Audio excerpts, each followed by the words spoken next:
పంచభూతలింగ ఆరాధన, నటరాజస్వామి వారి కళ్యాణోత్సవం వైభవంగా నిర్వహించుకుంటున్న ఈ శుభ సందర్భంలో ఈ కోటి దీపోత్సవ వైభవాన్ని, అలాగే పంచభూతలింగాల మహాత్మ్యాన్ని ప్రవచన రూపంలో అందించేందుకు విచ్చేశారు ప్రముఖ ఆధ్యాత్మికవేత్త డాక్టర్ ధూళిపాళ మహదేవమణి గారు. వారిని మీ అందరి కరతాళ ధ్వనుల మధ్య వేదికపైకి సవినయంగా ఆహ్వానిస్తున్నాం. గళద్దానగండం మిలద్భృంగ షండం చలచ్చారు సుండం జగత్ప్రాణ సౌండం కనద్దంతకాండం విపద్భంగ చండం శివప్రేమ పిండం భజే వక్రతుండం భజే వక్రతుండం గిరిసింహాసనమై నభంబు కచమై గీర్జానియే తాతయై వరవేదంబులు స్తోత్రపాఠమై సర్పంబుల్ తనూభూషలై గిరిరాట్ కన్యక దేహమై గుహుడు విఘ్నేశుండు సత్పుత్రులో హర వేదోపనిషత్తురంగ హర వేద ఉపనిషత్తురంగ నటరాజా మా నమస్కారముల్ నటరాజా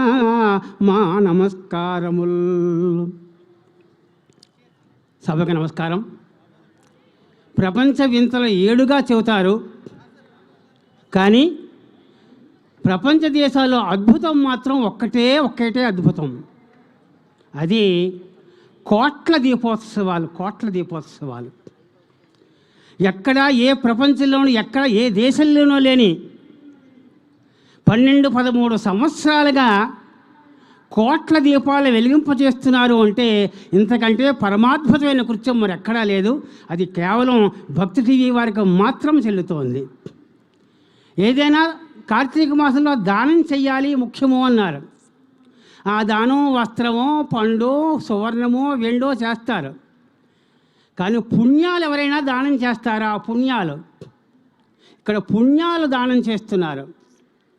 ఒక్క దీపం వెలిగిస్తే ఏ రోజు పాపాలు ఆ రోజు పోతాయట. 10 దీపాలు వెలిగిస్తే ఒక మంత్రి అవుతాట. 100 దీపాలు వెలిగిస్తే దేశానికే గొప్ప అంబాసిడర్ అవుతాట.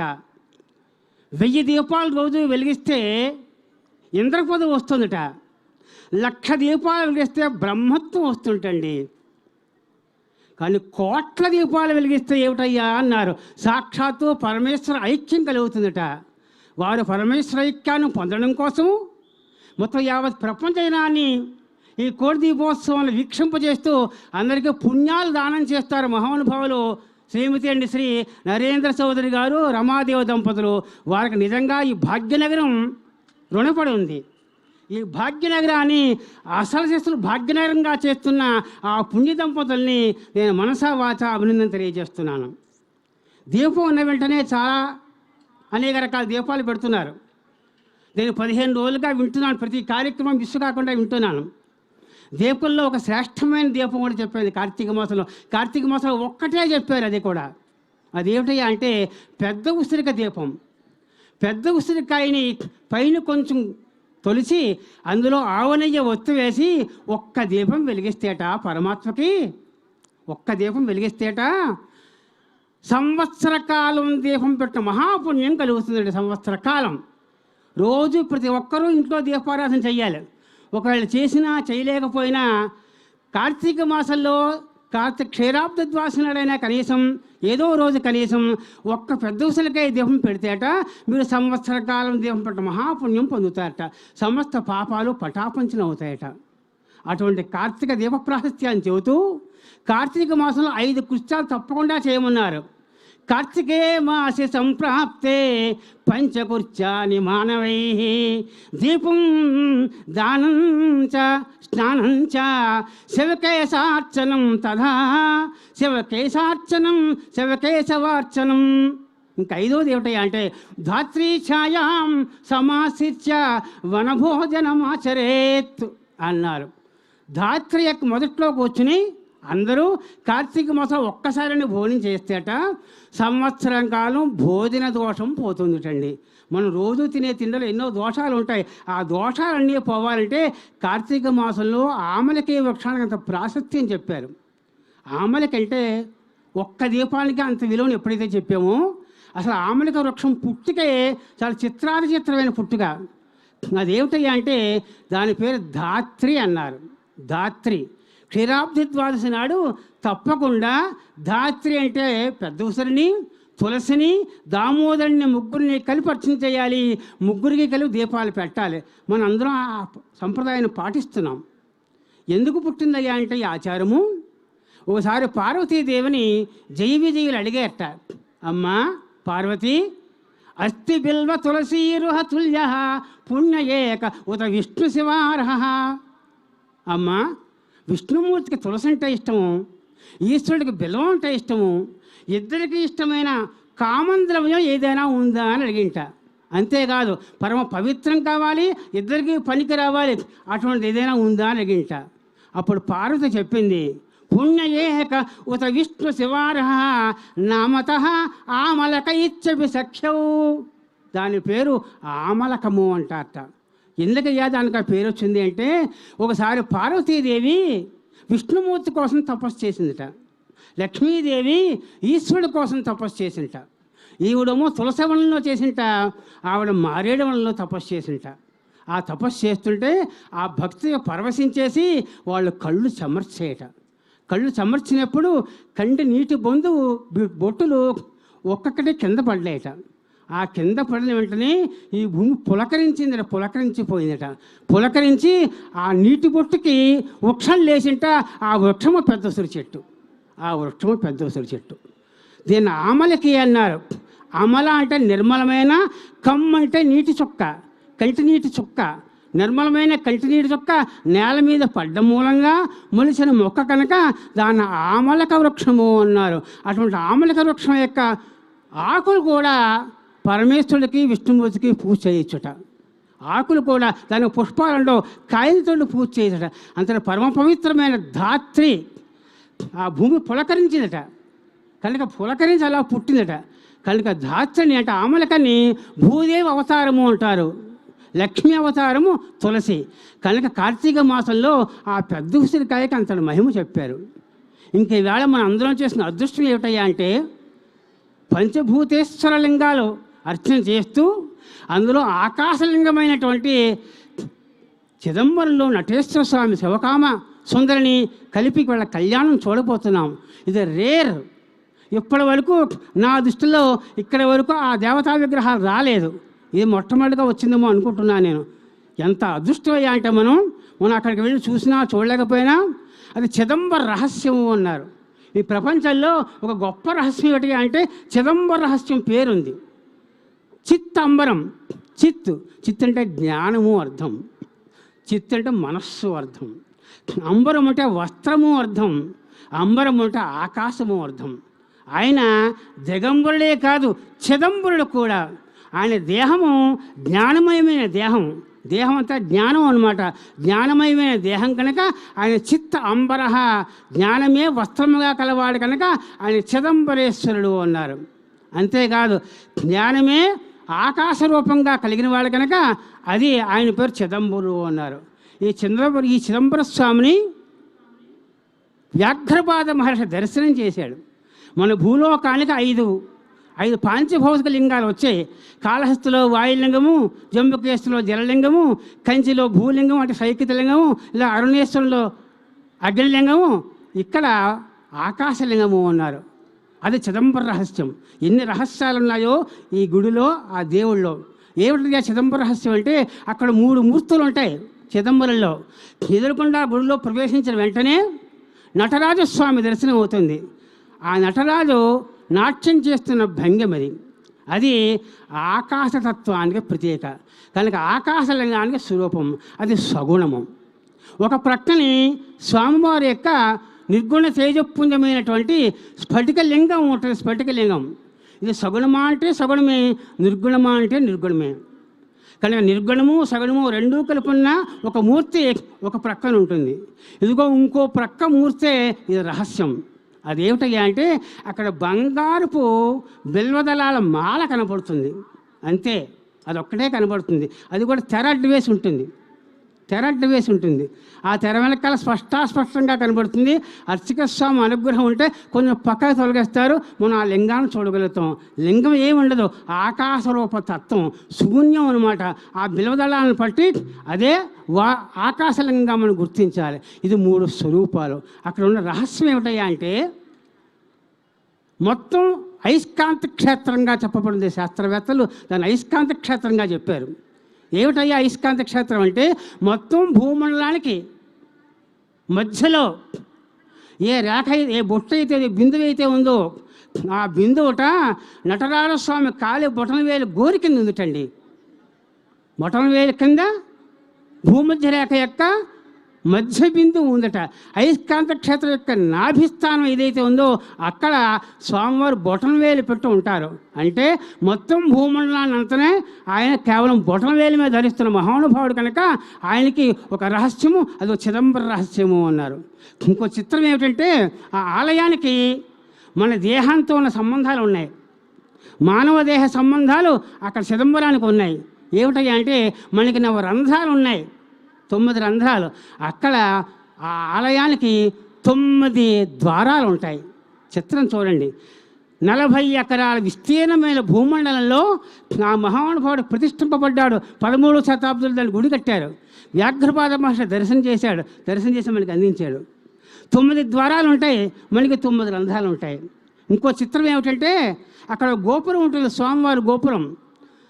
ఆ గోపురానికి సరిగ్గా 21,600 21,600 బంగారపు రేకులతో కప్పి ఉంటుంది ఆ గోపురం.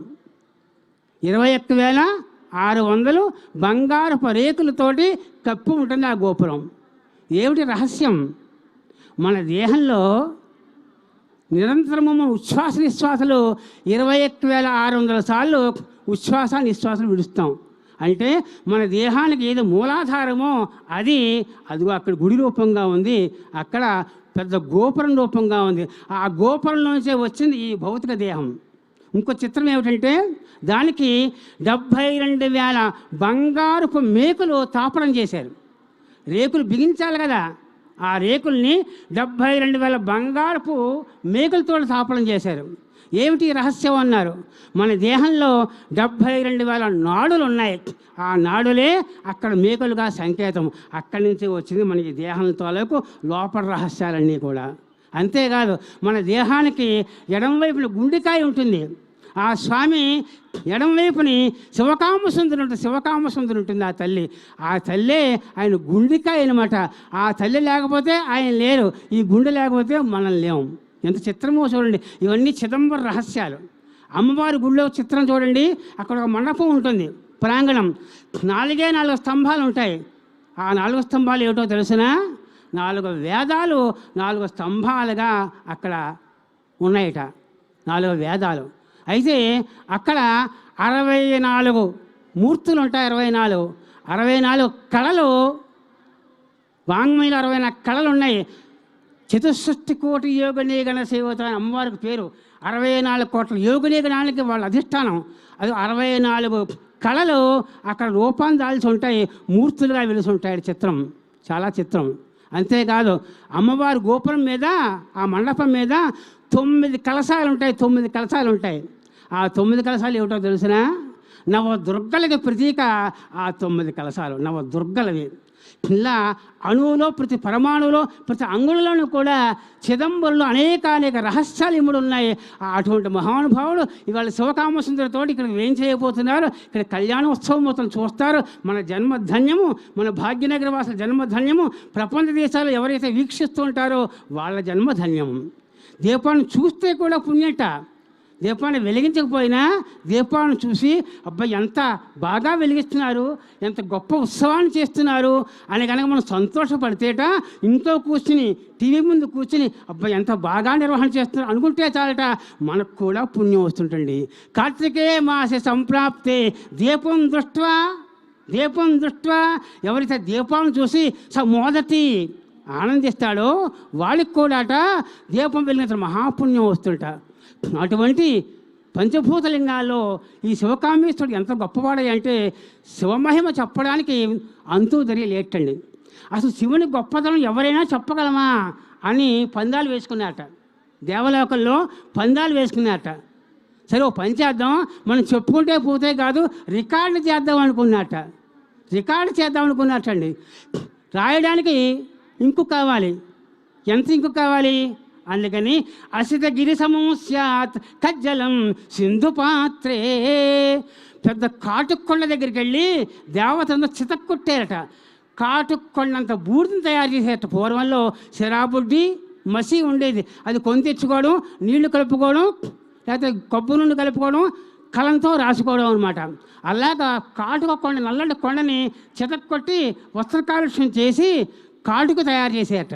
ఇప్పుడు దీనికి సరిపడా నీళ్లు కావాలి. మరి ఎలాగా? ఓ పని చేశారు. కజ్జలం సింధు పాత్రే.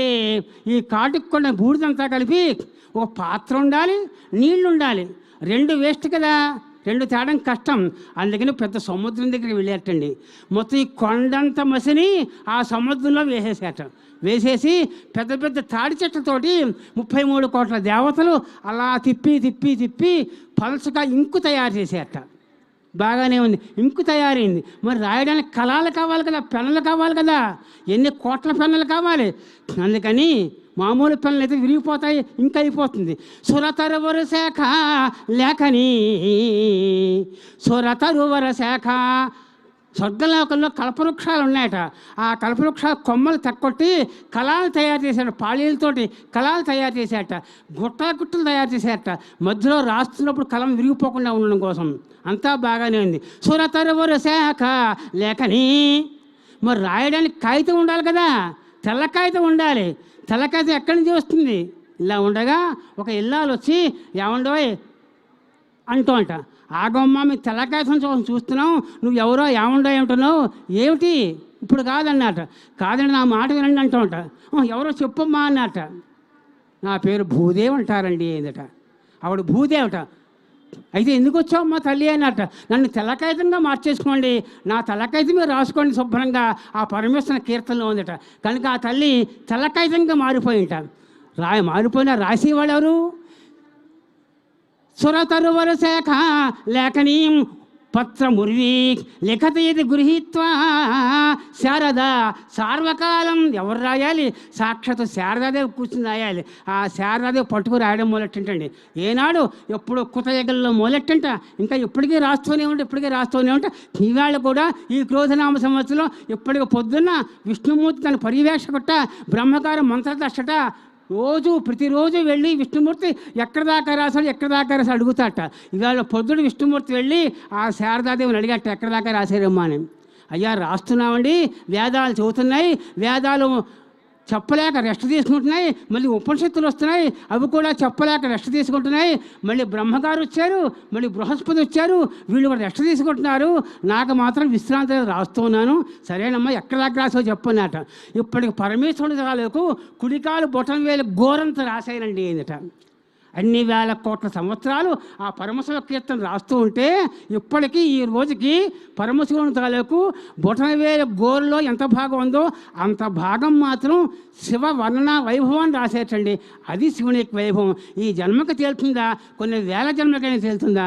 అటువంటి శివపరమాత్మని మహావైభవంగా అర్చన చేస్తున్నారు, మీరు చూస్తున్నారు. మన జన్మధన్యము. ఇటువంటి కార్యక్రమం నిరంతరం కొనసాగాలని, ఆ పరమేశ్వర అనుగ్రహం కలగాలని, ఈ కోడి దీపోత్సవం ఈ వేడుక్కి ఈ వేదికకి ఈ కోడి దీపం ఈ భక్తి జీవి వాళ్ళకి ఉదయపూర్వకంగా ఆ పరమేశ్వర అనుగ్రహం కలగాలని ఆశీస్సులు పలుకుతూ స్వస్తి ప్రజాభ్యః పరిపాలయంతాం.